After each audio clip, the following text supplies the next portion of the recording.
to roasters in the United States, right? You will actually find Indiro that is not labeled Indiro, but if you look closely, you can find our village. It's in other retailers around the country as well. So, but that all starts with differentiated coffee. It means that we have a lot of coffee we discard. We don't throw it away. The farmers still can sell it. They sell it to the middlemen and stuff like that, right? So the key with Robusta is how do we create a differentiated product that will actually fetch a premium price? I don't believe anybody has really figured that out yet. The other question I would have with Masaka and the lower land areas is it possible for us to actually try to grow Arabica? We did a 5-year experiment in Iganga where we were actually able to produce decent Arabica coffee. Not a large scale because that was mostly a cocoa plantation that we were doing, but we wanted to see if we could find a way to lower the temperature within the plantation enough and increase the humidity enough to grow Arabica coffee. And it worked. And it'll be something that we visit in the future when we have Moses money, right? So, but for now, we're not there yet. But thank you for the question. And I think you should leave it there. But thank you, everybody. Please come visit our booth. Oh, well, we have to let you ask a question. He outranks me. Simply because I said I'm not a millionaire in dollars. Thank you, Mulangira. Mine is a comment and a question. Some of us are working with a company in Seattle to do branding. I commend you. You said that you are targeting about 400 tons. And that's just a small portion of Uganda coffee exports. Some of us are targeting the larger portion, probably of the Robusta, but on branding, because we said here we have Kenya coffee, Ethiopian coffee. How come we don't have Ugandan coffee? I think one of the challenges is branding Ugandan coffee. So I don't know whether you have any comment on that, but some of us have been working on this, and we've been having challenges just getting a company to be funded to do the branding for us professionally. Yeah, it's extremely important. Unfortunately, one of the big barriers of getting Ugandan products to succeed in like American marketplace has been branding. Even more so than quality of product, because we do have good quality products, and not all of our products are good quality, but a lot of them are, and all of them can be good quality, but our branding has been really lacking. So we spent a lot of time and energy researching it. We don't have a lot of money to spend on branding, but we just spent a lot of time understanding the market, understanding what kind of branding works, what kind of messaging. So branding is everything from your social media presence, to how you speak to the press, the events that you do, and the actual literal packaging and stuff. So our packaging is very beautiful. It really works effectively. We put it on a shelf, people see it, people are drawn to it. And we didn't hire a big company to do it. I just hired this girl that was going to college nearby and paid her, and we worked through the process, and she did it. So, and it works really well. But I would say too much of our branding that we see coming out of Uganda looks very amateurish and cheap. And if it looks that way on the outside, then people just assume it is on the inside too. If you will, I'll just let my final comment be this. Indiro, first and foremost, was a labor of love. It was a way for Gloria, my co-CEO, and myself to decide how can we do the most good that we possibly can with our lives. We'd both been in ministry for a long time, and we just wanted to do more good to help more people. And I know that sounds really pie in the sky and stuff like that, but it's really true. I'm a terrible person in a lot of ways. I mean, I intentionally don't stay in the convention hotel because I just need to get away from the people, you know? I'm joking, kind of, sort of. But seriously, sometimes I just need some time to myself to just be me and be like introverted and not pretend like I'm happy all the time, right? Because I'm like, we all have our problems, right? But Indiro is a been about how do I make my career focused on doing good, doing the most good that we possibly can. I may not make money, I may not become famous, I may not be influential, but I can do something good, right? And so that has been, from day one, our commitment and our passion. And as much as we have our plenty of moments of being selfish, road rage, wanting to put money in our own pocket instead of somebody else, all those things are real.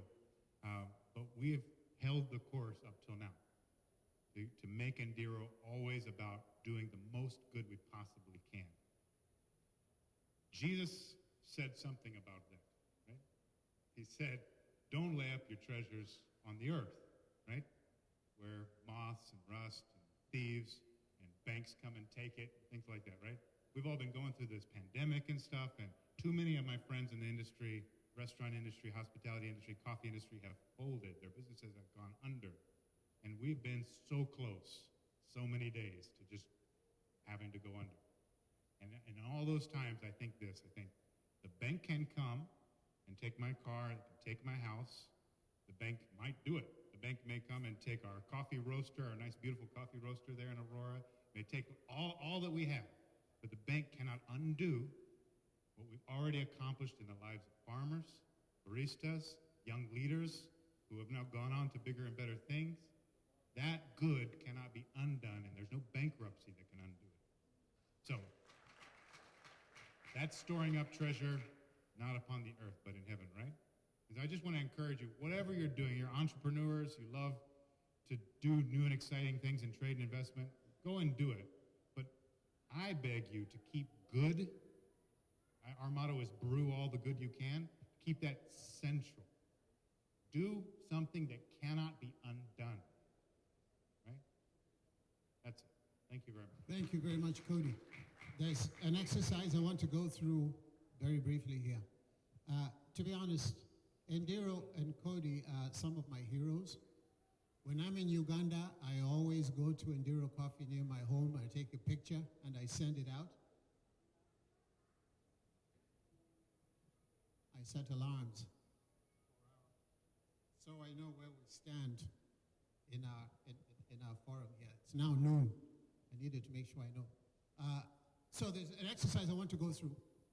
I want us to, in appreciation of the fantastic work that Endiro and has done for our people in Uganda and continues to do, I want us to support them back.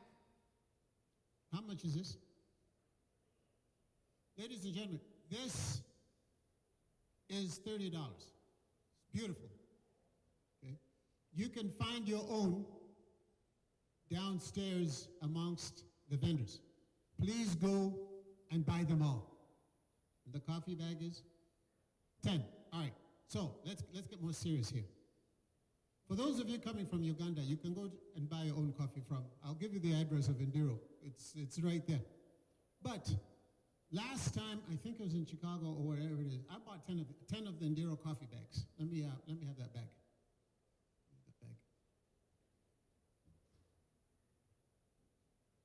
I bought 10 of these Endiro bags, coffee bags, and I sent them to my clients. And some of my clients asked for more. So I'm going to buy coffee, and I'm going to send it out as Christmas gifts to my clients. Friends, birthday parties. So I'm going to ask, for those of you who live here, Cody, at the end of this forum, can somebody come and just put a box of coffee over there and people buy it? We can't do it now because of time, but if somebody's at the door or on a table here, please pass by. But let me get some quick commitments. Who is willing to buy 5 bags of these at $50 a piece? At $10 a piece. 5 bags, $50. Coffee? There we go. It will be over there. 5 bags. 10 bags? 5. 5. Noah? 10, 15, 20? No, but give it to your friends. 5. Fred, 5. 5 bags. Yeah, 5. Who will buy 5 bags for me? 5 bags. Commit to buy 5 bags. 10. 5 bags right here. Okay, we got 5 bags. Do you have any more commitments? Coffee? 5 right there. Any more bags? 5. 10.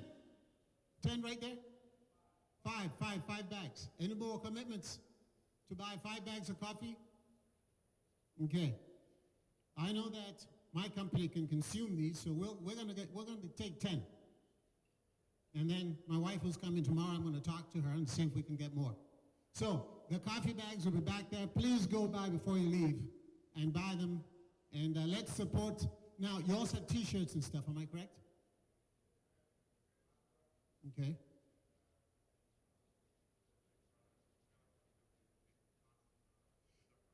All right, so there's hot sauce. Please buy them. How much is the hot sauce? $10. This is, pasta sauce made with Enduro coffee. At the very, and how much is this? $10. Pick up 2 or 3. All right? Don't worry about shipping right now. You can do that after the convention is over. Walter, please, go right ahead. Thank you, Moses. Thank you, Mulangira. We're going to segue right into the Zoom because we're running behind time, but we'll circle back if you have any more questions regarding the coffee and the trade with the embassy. So now, folks in the back, could you please go ahead and run the Zoom?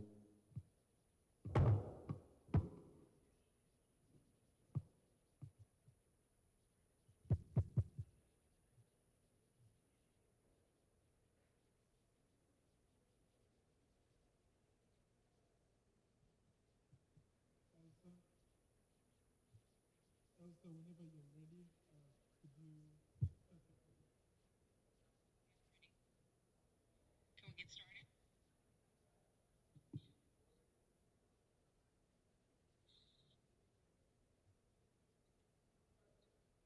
Joseph, I'm ready to get started. Go ahead. Okay. Good afternoon, everyone. Thank you for having us this afternoon. My name is Elsa Juka McDowell, and I am the chairwoman for the East Africa Chamber of Commerce, also known as the East Africa Business Network.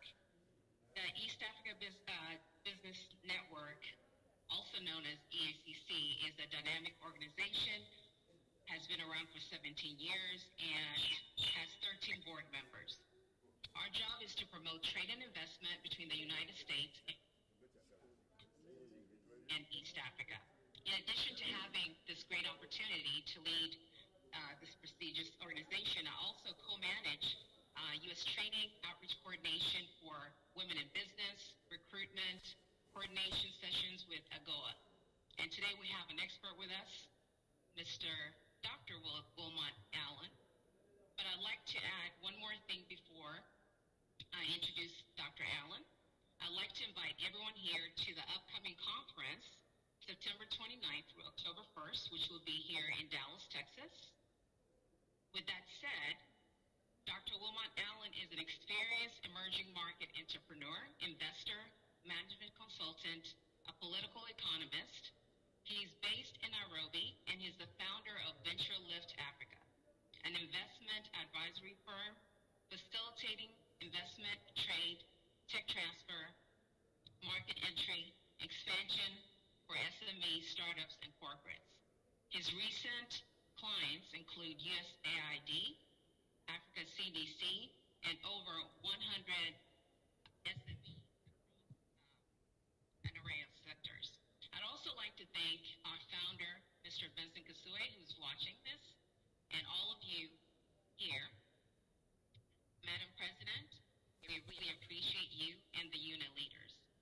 With that said, Dr. Wilmot, please go forward. Thank you, Elsa, and greetings, everyone. So excited to join you from Nairobi. We are thrilled to be at this event. We congratulate the organizers and the people of Uganda, as well as the diaspora. I am very excited to also share that one of the things that we do with Venture Lift Africa is promote two-way trade and investment between the continent and Africa. And we have good friends at the Uganda Investment Authority, and they have been very, very nice to us in our work. Ms. Winnie, the local Owe, and also the director, Sheila Mubienzi. I just wanted to acknowledge that. I believe I by a colleague from AGOA, but let me just get into the presentation. If someone could kindly allow me to share my screen, that'd be appreciated. As we are preparing that, let me just say a couple words. I know we're a little behind in schedule and short of time. My company is Venture Lift Africa Capital Advisors. We are based here in Nairobi. We facilitate two-way trade and investment. We have recently been engaged by USAID to promote AGOA, the Africa Growth and Opportunity Act, the benefits of trade between Africa and the U.S. through exporting products that are AGOA eligible to the U.S. And many of you may not know what AGOA is or what the benefits are, and that's perfectly fine. That's actually the reason why we have been engaged. And I just wanted to introduce that one of the things that we will be doing is to identify regional experts who are trained in AGOA principles and benefits. That will kick off later this month, and we're really excited about that. We call them technical service providers, and we have two longtime AGOA experts, one in East Africa and one in Washington, D.C., Finn Holm Olsen. I'm not sure if he's on now, but he is someone who has been a 30-year, Finn is with the side, Finn, who has been working with AGOA for over 30 years and is the AGOA expert, one of the foremost experts based in Washington, D.C. And I just wanted to just give you a brief highlight of the program. Basically, our mandate is to identify and train regional experts, 50 in Africa, 20 in the U.S., who can be information resources about AGOA within their organizations. And we're targeting business networks as well as trade associations. And I'm just going to briefly ask Finn to say a few words about AGOA and the program that we will be working on. And we would be thrilled to work with your association, Madam President, and look forward to identifying individuals who would want to learn more and sign up for our training. I can put in the chat and also pass them to the President our contact information. Our URL is www.vlaadvisors.com, vlaadvisors.com, and the email is simply my first name at vlafrica.com, wilmot@vlafrica.com. Finn, briefly over to you. Thank you. Great. Thank you, Wilmot. Thanks for the introduction again. My name is Finn Holm. Excuse me. As Wilmot mentioned, I've worked quite a bit in East Africa, so I'm really, really happy to be engaging with all of you today, including in Uganda. I have quite a bit of experience working with the private sector and with the government and with the AGOA response office within the President's office in Uganda. I know time is short, so I'll try to be very brief.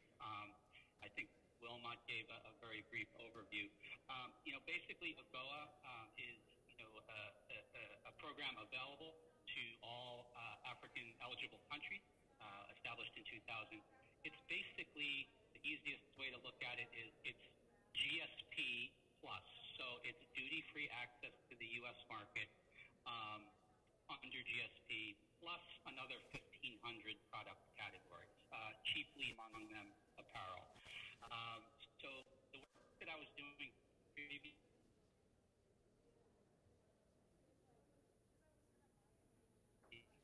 access assistance, trade promotion.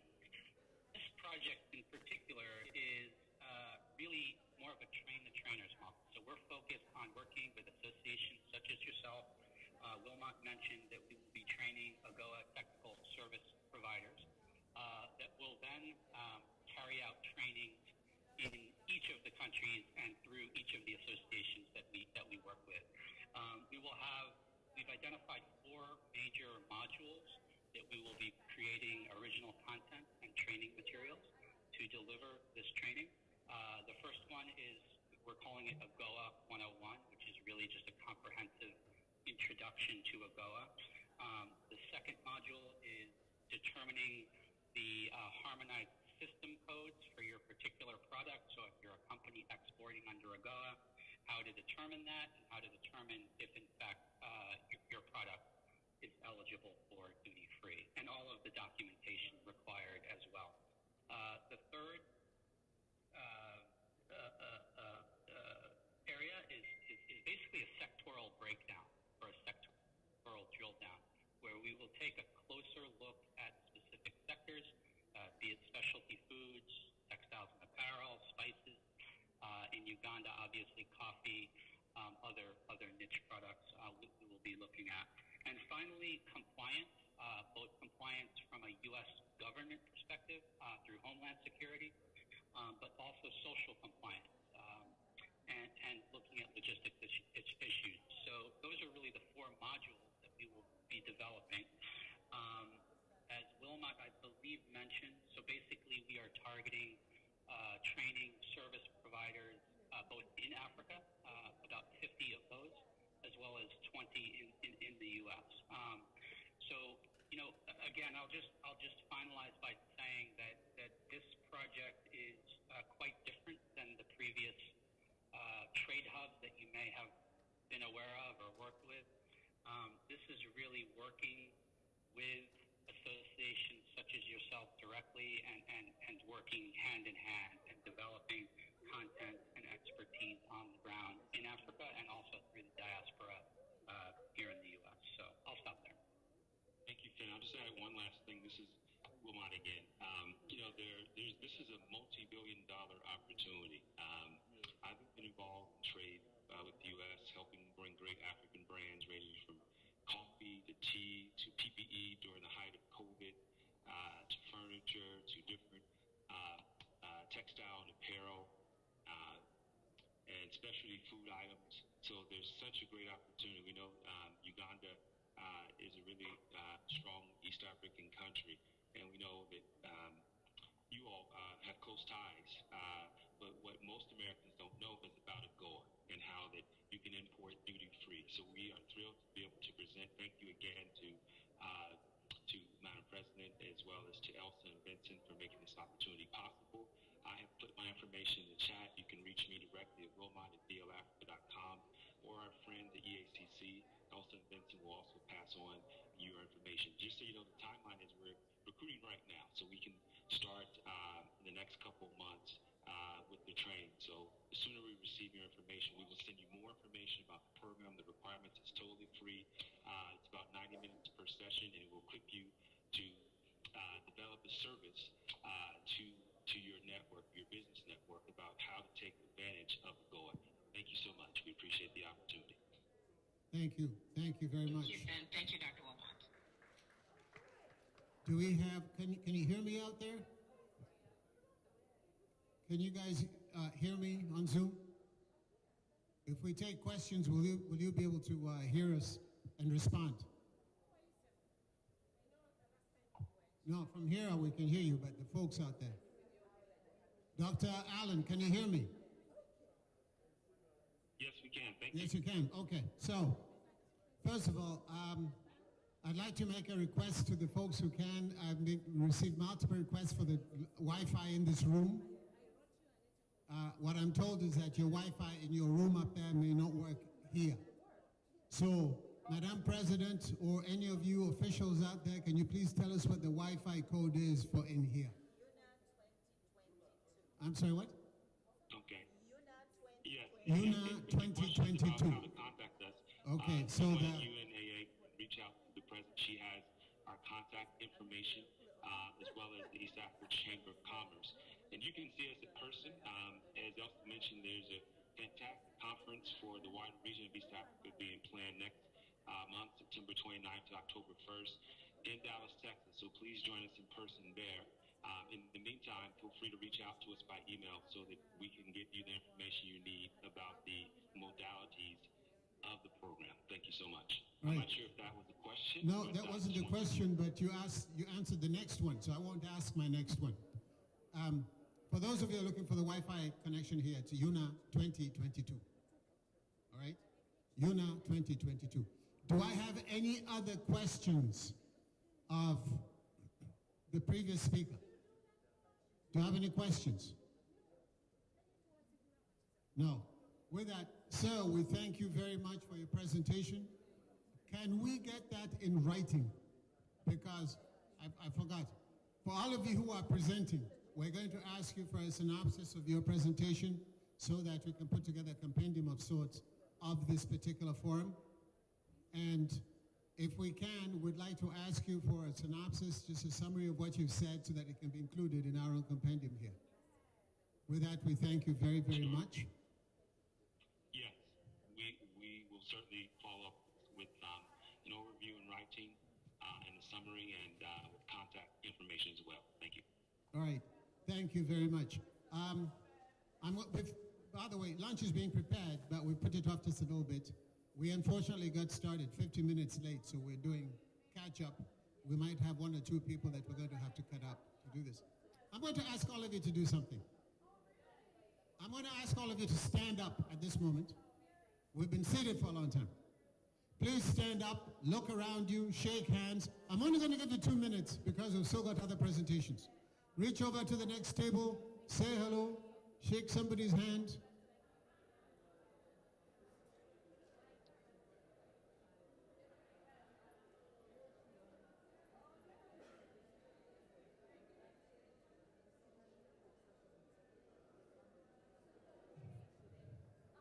Mr. DJ back there. Mr. DJ back there, is there something you can play for us very quickly? For just 30 seconds. There we go, thank you. Thank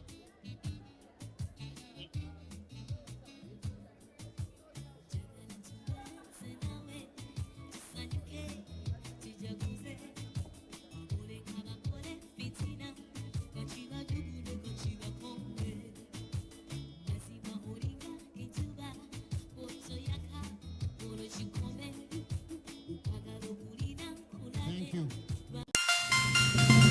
This is Diaspora TV, your #1 global network.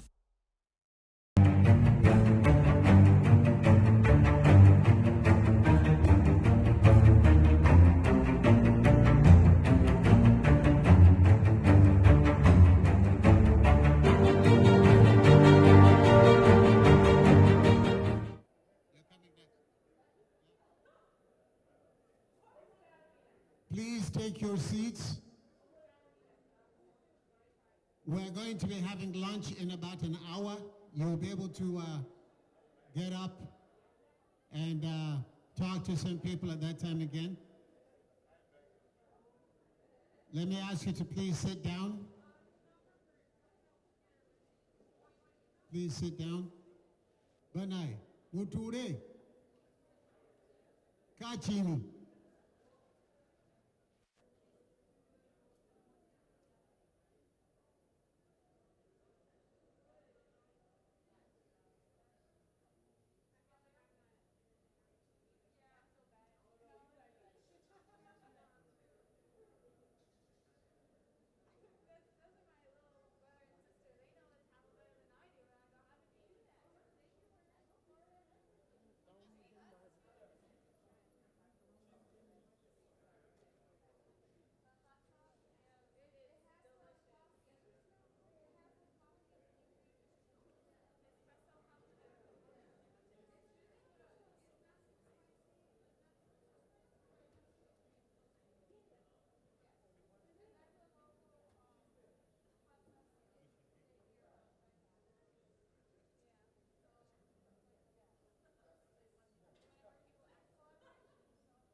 Okay.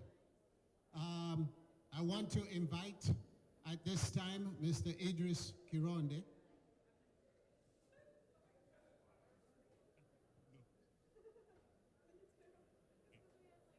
Okay, ladies and gentlemen, may I have your attention, please? Thank you. Sorry, we're flying by the seat of our pants because of time. We're like magicians. So we're going to have Mr. Idris Kironde. You have about 8 minutes. You're going to talk about intertrade with East Africa. Okay, I'll let him introduce himself and what he does, and 8 minutes.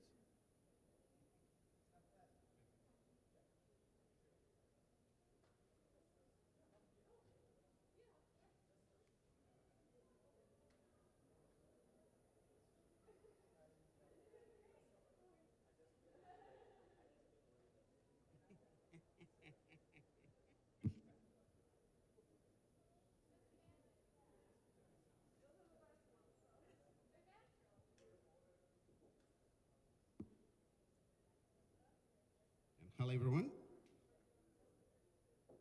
Yeah, they talked of lunch, so I'll be quick. Name is Chironde Sentongo. I live here in the US. I'm in the air industry, background, IT. Honorable ministers, members of parliament, protocols observed. My topic changed, but I'm gonna stick to trade integration, and I'll start with a quote. You will know who said that. I'll highlight the bottlenecks.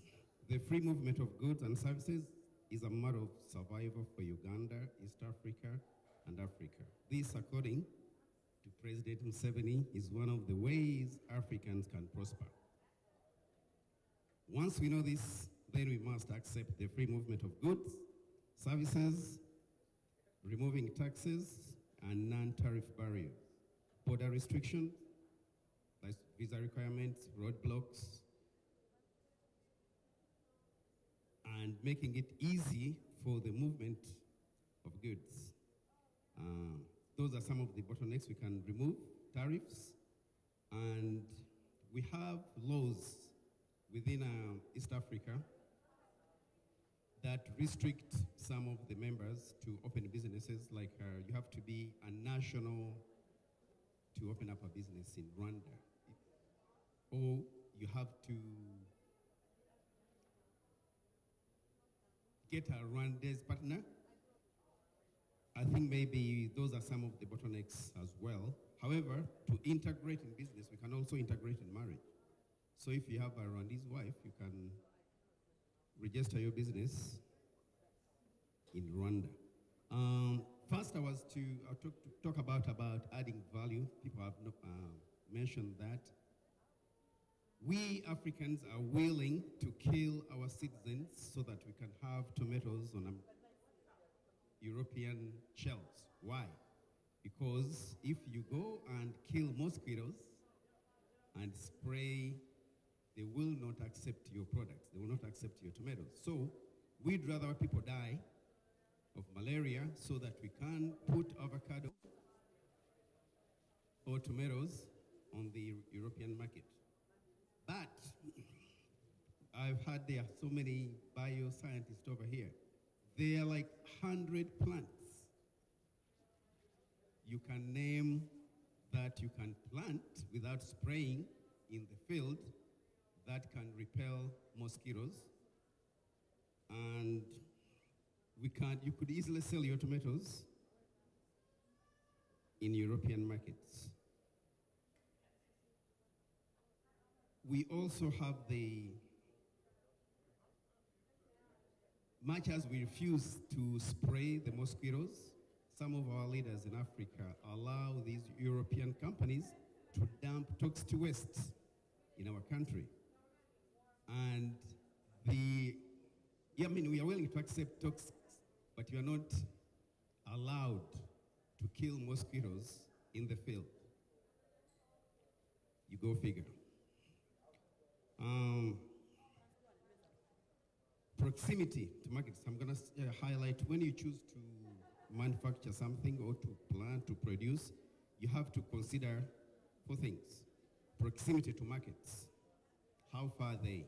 It is cheaper to transport avocado from Rwanda to Dubai than transporting avocado to a market in Kinshasa because of transportation costs. Environmental issues.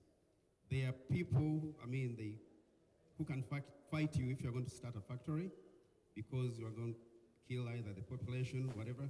Then land availability and costs. When you go to buy land these days in Uganda, it becomes expensive. There are so many costs that are involved. People will fight you that, oh yeah, we have 100 people, you're gonna compensate to remove them so that you can start a factory. And it will take you years and years to do that. Then utility, I'll say umeme, availability and costs. Now what I hear, Uganda doesn't even have a problem of energy. As per the minister who is here, we have surplus. We used to lack electricity, but now we have surplus. So when we go back to Uganda, the peoples of the power that be, let's make these, remove these bottlenecks, especially the transportation. Uganda started doing roads in DRC, and people complain, but that is to facilitate the trade. DRC joined East Africa, and it came with 95 million people, and I think East Africa now, they have over 266 million. So as a bloc, East Africa, we can negotiate with Europe. They are 500, but individually, we cannot. Uganda has only 45, Rwanda about 10, Sudan 12, Tanzania, I think 50. But if we use a bloc, we can negotiate with these big European guys. Somebody mentioned about the coffee here. There is a lot of mistrust among African countries producing coffee. They want to see the beans. That's why they are so keen to bring, do not process. We can also process it ourselves over here. And I'm going to go back to what we can do in Congo. Congo has the most mineral ores. They use those components in making computer chips, electric vehicles, technology that are powering to drive the future. We have cobalt, which is 6.5% of the material that make electric cars. You've seen the Teslas here, they are like sunnies. Everywhere you turn, there's a Tesla. And they get the material from Congo. Copper constitutes 25% of that car you see outside there. DRC is rich in these minerals, producing 68% of the world's cobalt, the largest globally, and over 1.8 million tons of copper annually. We used to have copper in Uganda. I don't know what happened to Kilembe. Maybe faded out. So DRC is the world leading producer of cobalt used in manufacturing these batteries. It is also world's fourth largest producer of copper used in assembling electric cars. Thank you. Yeah, I'm just, because of time constraint, just to go through some of these. Uganda has a lot of minerals, but before that, let's say even gold is got out of the soil. It is already poisoned by the Western world that most of the gold Uganda sells is smuggled out of Congo. So it is poisoned. They poison your mind that so whatever you get from Congo, even when the diamond, they call it blood diamond, because of their own interest, not our interest. As the minister said, we need that African interest. We need to cater for our own interest and not to be poisoned. So by the time you get your minerals out of the soil, your mind is already poisoned, because there are only 3 companies that have like a license to sell diamond. Oppenheimer, Bears, and another one which I don't want to mention. And they are all owned by same nationalities.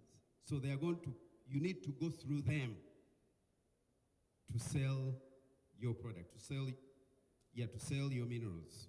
So don't believe whatever they tell you. Here, we are talking about coffee, but we have the protectionism. We have NAFTA here. Bringing a product here, say in the US, there's the NAFTA treaty between Canada and Mexico and the US. So they protect the farmers over here.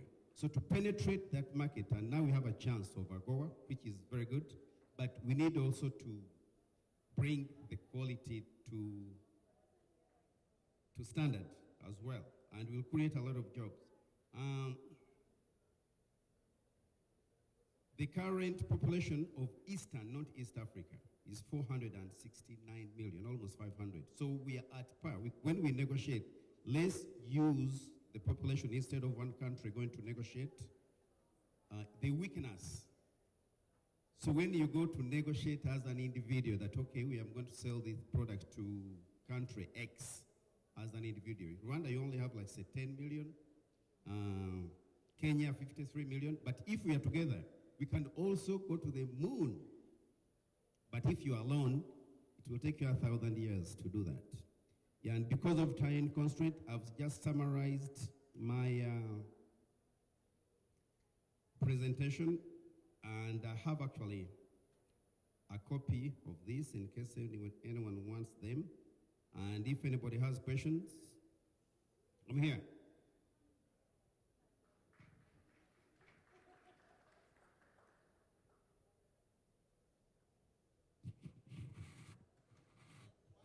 I will take one question and then we have lunch.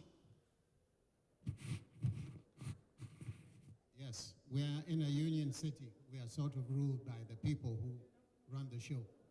So maybe the break that I gave you was premature. Is there any question at all? Okay, Moses, I think people have heard the word lunch and they've shut down. So I would suggest we revisit this after lunch. We'll give Mr. Idris a chance to come up for questions. Is that fair enough? Because I can just tell the mood from here. It's lunch.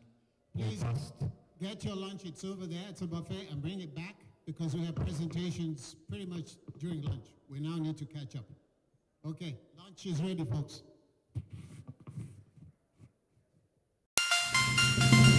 This is Diaspora TV, your #1 global network.